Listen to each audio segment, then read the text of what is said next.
Hi class, I hope that you're all doing well. Welcome to our video on emerging and young adulthood, where you're going to be learning about cognitive development. This is our second video among the 3 videos in this module. In this module video, you're going to be learning about the differences between formal and post-formal thought. You'll also be learning about something called dialectical thought, and you'll learn about the changes in educational attainment and the costs of education. You'll also be learning about the benefits of education beyond high school and the stages in career development, and you'll learn also about millennial employment and something called NEETs. And then we're going to end this module video by looking at sexism and how it affects things like hiring, employment, and education. Let's first take a look at what is called postformal thought. So postformal thought is the stage that is after Piaget's stage of formal operations. This is not a stage that was identified by Piaget, though. So Piaget thought that our thinking or our development of thought processes and our ability to reason, it really is fully developed in this formal operational stage. But many other theorists have suggested that there's an additional stage of cognitive development. And so this is called post-formal thinking. And this type of thinking is where we base our decisions on what's realistic and practical, not on what is idealistic, where we make adaptive choices, where we are not as influenced by what others think, and where experiences teach us that possibilities do not equate with reality all the time. One characteristic or feature of postformal thinking is what's called dialectical thought. And this is where we bring together salient aspects of two opposing viewpoints or positions. Salient means those that seem the most significant. And so adolescents tend to think in dichotomies, whereas dialectical thought is more realistic because the thought is, or the understanding is, that nothing is perfect. As you'll recall from reading about Piaget, the question becomes, does everyone reach formal operations? Does everyone go into post-formal thinking? Well, Piaget suggested that not everyone does reach formal operations.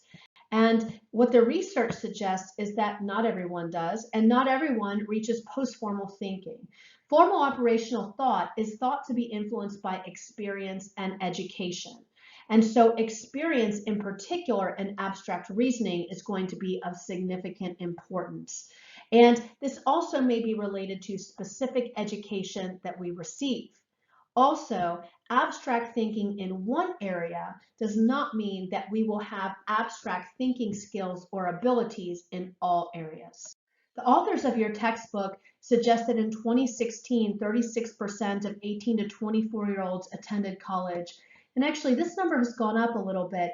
In 2018, it was reported that 41% of 18 to 24-year-olds attended college.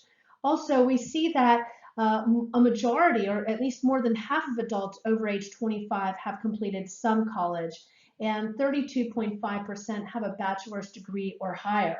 And that 56% of four-year college students graduate within 6 years. In an article that I read that was dated in 2019, it suggested that only about 41% of students who are trying to achieve a four-year degree actually achieve it within that four-year time period. So from start to finish, people who complete it within 4 years, that rate is only at 41%. There are various reasons why, and that of course is something that is beyond the scope of this class, but interesting for you to think about. Some of those might include preparedness. Are students prepared? How many developmental or learning support courses do students have to take? Personal challenges might be an issue, financial barriers, school resources, changing major. Those are just a few interesting things for us to think about, and that we need to think about addressing as a state and on a federal level if we're thinking about increasing college graduation rates and then also decreasing the amount of money that students need to spend when they go to college and specifically when they earn their four-year degree. As you reflect back on your childhood, many of you had considered various things that you wanted to do with your life, and you thought about various career options. And many of these were based upon what you thought may have been seemed exciting, those that may have been most related to your current interests, perhaps those that were related to what your parents or some other important figure in your life was doing. And so this was the first stage of career development. The second stage is where teens consider their abilities and limitations as they narrow their choices. And I think this is where it's very important for there to be career counselors who are not directing students down a particular path based on what they think the student is capable of. So often I think that students are, they may feel limited in what their capabilities are because of how they're doing in school or because of how they see themselves. And sometimes the way that a student is performing in school, it's, first of all, it's not sometimes, often, it's not a reflection of that student's abilities. It may be a reflection of other things going on in that student's life. And that's why it's so important for a high school guidance counselor to be very aware of the student's life and their unique challenges, and that they provide lots of options and avenues for that student to explore. And then we move into the next stage, which is stage 3. And this is where we narrow our choices further and we consider the requirements, the rewards and downsides of careers, and we compare possible careers with our interests and our values and our future goals. And some may fall into careers due to factors other than interest. In stage 4, this is where we settle into careers, and this is typically by the mid to late 30s. And some people may feel trapped if they have little opportunity for advancement. Many years ago, if you were to ask your parents, you'd likely find that many of your parents probably stayed in a job for many years, perhaps even decades. Today, things are different, especially for emerging adults and young adults. Today, emerging and young adults are more likely than previous generations to job hop. And this is because there's a lesser value or less of a value placed on loyalty coming from both the employer and the employee. So people who are in this generation, what they may be more inclined to do is work somewhere for some time to get the skills that they need and then seek new opportunities to learn new skills and to move ahead. However, at the same rate, the basic career interests may remain the same as they move from one job to another. People who are now in this stage of emerging adulthood and young adulthood, they're also more likely to want to feel engaged and purposeful than previous generations have felt the need to do so.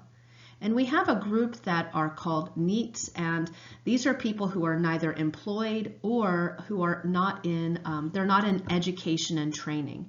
And this is often influenced by negative economic conditions. So they may have had difficulty finding a job.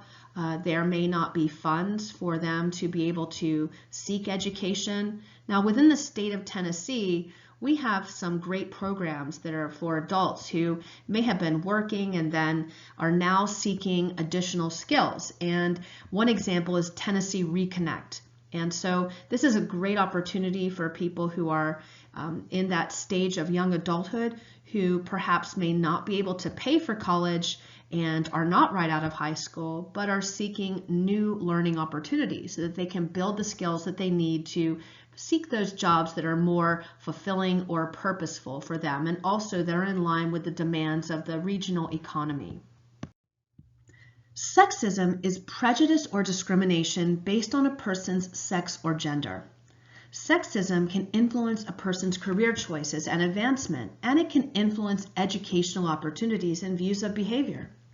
Occupational sexism, or sexism in the workplace, is sometimes overt. In other words, sometimes it's obvious. Historically, sexism in the workplace was much more obvious. Today, it's oftentimes more subtle. However, even when it's subtle, it's often no less hurtful or harmful to those who are affected. Sexism in the workplace can affect both men and women, and it can lead to feelings of powerlessness and isolation from one's colleagues. It can also stunt a person's growth within a company while unnecessarily elevating the status of another person. In an indirect way, sexism can also affect the success of a business. A person could be promoted for the wrong reasons and not be able to handle the position as well as another person could have. This could lead to long-term problems for the company, not to mention a reputation of not treating all of its employees fairly. Sexism in the workplace should never be tolerated, nor should it ever have to be experienced. But not everyone is aware of their rights or that what they're experiencing may actually be illegal. Sexism in the workplace is a form of discrimination, and again, it can affect both men and women. It's often more subtle than direct harassment because sexism can manifest itself in the form of cultural attitudes and stereotypes that favor one gender over another. And again, this can happen with both men and women.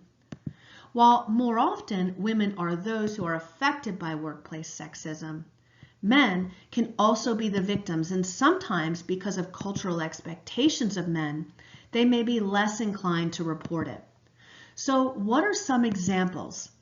Sexism might trigger an employee to make an offhanded comment to someone pertaining to their gender, such as a male coworker commenting on how tired a female coworker is because she takes care of her children at home. It could also present in the form of jokes that are inappropriate in mixed company. While making a comment about a woman looking tired may seem benign or harmless, comments like this can be connected to opportunities for promotion that a woman might be seeking. This is especially true if the person who is making the comments is the one who is responsible for promoting her. So sexism can go beyond simple, innocent, inappropriate jokes.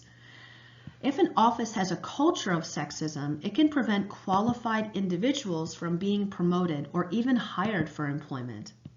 This not only hurts an individual's professional career and their perception by others, but of course it can also have a negative impact on the workplace, who might be elevating inferior workers to higher positions. This could quickly affect an organization's bottom line, so everyone is affected. So, sexism can be evident in various forms throughout the office. So in certain instances, a person may not recognize it as sexism, but they may have a feeling of being uncomfortable in a particular situation. Sometimes sexism can involve insults that are masked as jokes. This is probably the most common form of sexism in the workplace, and it happens when someone makes a joke based on someone's gender, although there's a real malice that sometimes can be behind the words. Another example of sexism in the workplace is devaluing a person's role or their voice. This tends to more often affect women, but it can also affect men. It takes place when one gender consistently talks over another or does not listen to their opinions as seriously as others. Another example of sexism in the workplace is role stereotyping. This happens when one gender makes assumptions about another. An example of this is when, during a work meeting, a male employee might assert that women employees must be the one to take the meeting notes. Preoccupation with physical appearance is also a form of sexism in the workplace, and this is a common type of sexism that appears when a person's appearance, their body type, size, choice of dress are the subject of gossip, and it takes precedence over their abilities.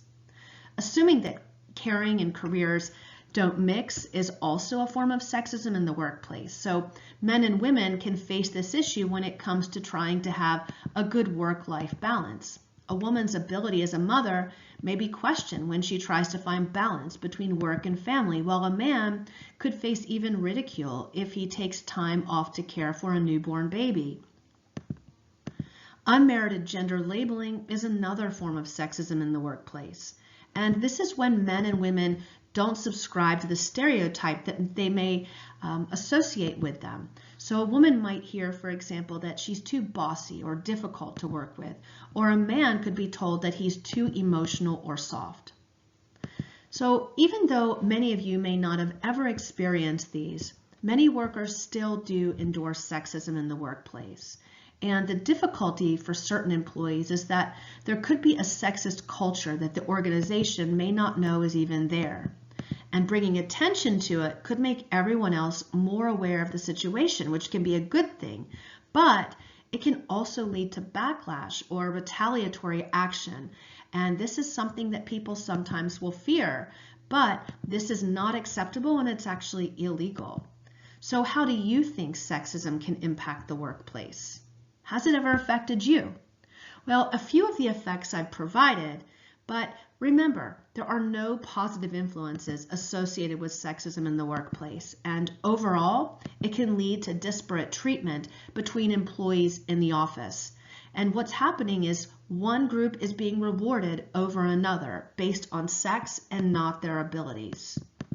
And I think it's important to keep in mind that this not only has an effect on the individual themselves and their opportunities for promotion, but what happens is this can have a significant effect on a person's mental health. It can affect their ability to maintain employment or to be promoted, and overall, it can also affect the workplace itself and the success of the company. In the next part of this module, you're going to be learning about the relationship between infant and adult attachment. You'll also be learning about personality in adulthood, and specifically the 5-factor model of personality and how such traits as conscientiousness and neuroticism change as we grow. You'll also learn about adult attachment styles, and you'll learn about parent relationships and sibling relationships. You'll learn about some of the reasons for the overall decline in marriage rates that we're seeing and why people are choosing to marry later. You'll also learn about cohabitation, and you'll learn about parenthood and the variables that can affect how one parents.